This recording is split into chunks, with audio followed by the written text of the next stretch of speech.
Have you ever had words echo in your head, so loudly that they drown out everything else, even when you want to believe them? That's what happened to me the night of our anniversary. She looked me in the eye, clinked her glass against mine, smiled that perfect smile she knew I adored, and said, "You're my forever."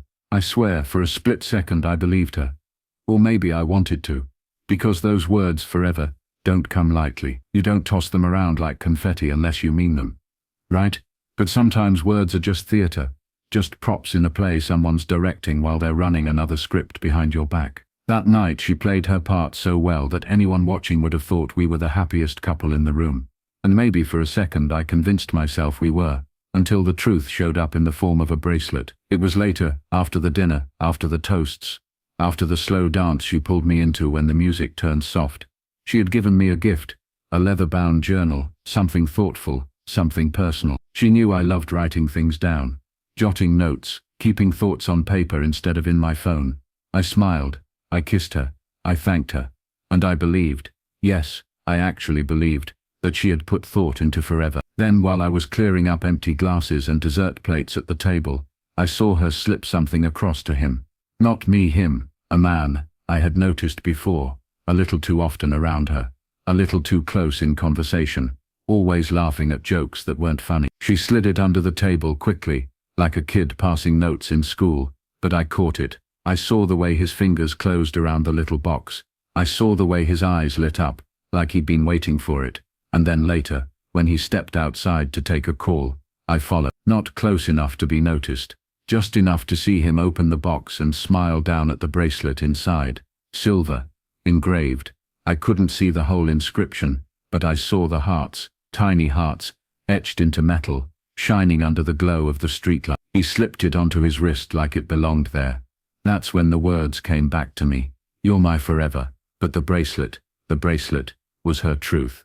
She was giving him forever, not me. I stood there, in the dark, my chest tight, my throat dry, my mind spinning. I wanted to walk up, rip it off his wrist, and shove it in her face. I wanted to scream, but I didn't, because rage in the moment is easy. Proof is harder, and I knew if I let her, she'd talk her way out of it. She was always good with words, always knew how to twist them, until I questioned myself. No, I needed more. So I kept quiet. I went back inside, put my arm around her, smiled for the photos, laughed at her jokes. I played my part in her little performance. But inside I was memorizing everything. The way her eyes flicked toward him, across the room. The way his hand brushed hers when they passed a plate. The way she leaned just a little too close when she whispered something in his ear. That night when we got home, she curled up against me in bed, kissed my shoulder, and whispered again, "You're my forever." I stared at the ceiling, silent, replaying the sight of that bracelet glinting in the streetlight. I didn't sleep. The next morning, while she showered, I checked her phone. She never let it out of her sight anymore, but she slipped up. I found the messages, not long paragraphs, not love letters, but little things. Enough. Can't wait for tonight. Did you like it?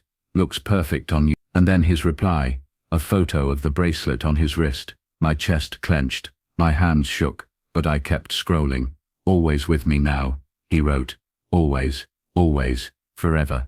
The words she threw at me like confetti, while engraving them into metal for him. That was when I knew I wasn't going to scream, wasn't going to beg, wasn't going to play the fool. I was going to wait, I was going to gather, and then I was going to end it all, in a way she couldn't wriggle out of. For weeks I collected everything. Screenshots of messages, bank statements showing the jewelry purchase, photos I discreetly took when they didn't notice me nearby. I became an investigator in my own life, piecing together the puzzle of her betrayal, and the more I collected, the calmer I became. Because when you hold the truth in your hands, their lies stop mattering. The opportunity came a month later. Her family was throwing a dinner, a celebration for her parents' anniversary. Everyone would be there. Siblings, cousins, even him, invited because he was now so woven into her life that excluding him would raise questions. I knew that was the night. That was where it would all come out. She spent the day getting ready, humming as she did her hair, asking me which dress looked better. I answered her calmly, kissed her cheek, and told her she looked beautiful, and she did. She looked like forever. But forever wasn't mine anymore. That evening the room buzzed with laughter, stories, clinking glasses. She was radiant, playing the role of perfect daughter, perfect partner, perfect wife. He was there too, sitting close enough to catch her glances, smiling whenever she laughed. And when the toasts began, when her father raised his glass to talk about love and loyalty, I stood. "I'd like to say something," I said. The room quieted. She looked up at me, smiling nervously, like she wasn't sure what was coming. He shifted in his seat, his hand twitching toward his wrist. And that's where part 2 begins.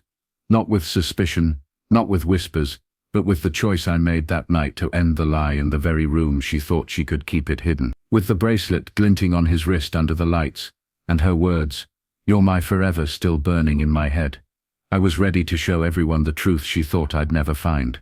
I can still see that room as if it's frozen in time. Glasses half raised, forks resting against plates, laughter caught in mid-air.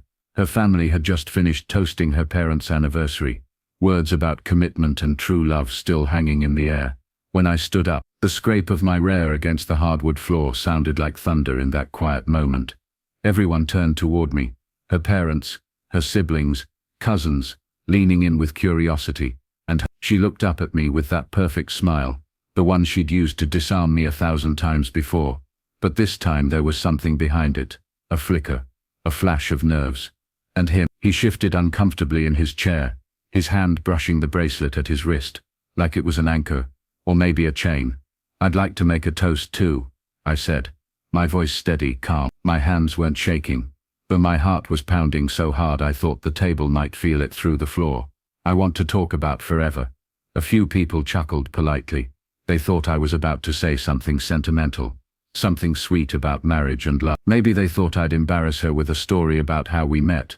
But she knew in that instant, that this wasn't going to be another line in her performance. I reached into my jacket and pulled out a small envelope, thick with paper. I laid it on the table in front of me, but didn't open it yet. I wanted the weight of it to sit there, visible, undeniable. "She told me I was her forever," I began. My eyes locked on hers. "She said it on our anniversary, right before she gave me a gift that I'll always keep. A journal, thoughtful, personal." And while I sat there thanking her, believing her, she was sliding another gift under the table. Gasps rippled across the table. Her face flushed deep red, her hands tightening around her glass. "A bracelet," I said. "Silver, engraved with hearts. Not for me, for him." All eyes turned to him, and there it was, the bracelet, gleaming under the soft light, hugging his wrist like a brand. He froze, his hand instinctively covering it. But it was too late. Everyone had seen it. Her mother whispered, "No." Her father's jaw tightened, his knuckles white, as he gripped the stem of his glass. I opened the envelope and began spreading the papers across the table. Screenshots of messages, receipts, a photo of him outside the restaurant, the bracelet box in his hand, smiling like a man who thought he'd gotten away with it. "She told me we were forever," I continued, my voice sharper now. "But forever doesn't come with shared hotel rooms, secret dinners and jewelry you hide under the table." She tried to speak, her voice trembling, desperate. "Please, don't do this here. We can talk." "No," I said, cutting her off, my tone final. "We've done enough talking. You said you were just talking with him, just co-workers, just friends. But this," I gestured at the bracelet, the receipts, the words on the paper, "this is not just talking. This is forever. But not with me." Her sister gasped, covering her mouth. One of her cousins muttered something under their breath. Her father finally spoke, his voice low but cutting like a blade. "Is this true?" She couldn't answer. Her silence screamed louder than any denial. He tried to step in, clearing his throat. "This isn't the place." "This is exactly the place," I snapped. "Because you didn't mind slipping into my place when I wasn't around. You didn't mind weaving yourself into her family's dinners, into our life, like you belonged here. So you can hear it here. You are not forever. You're just the end." The room was electric with tension.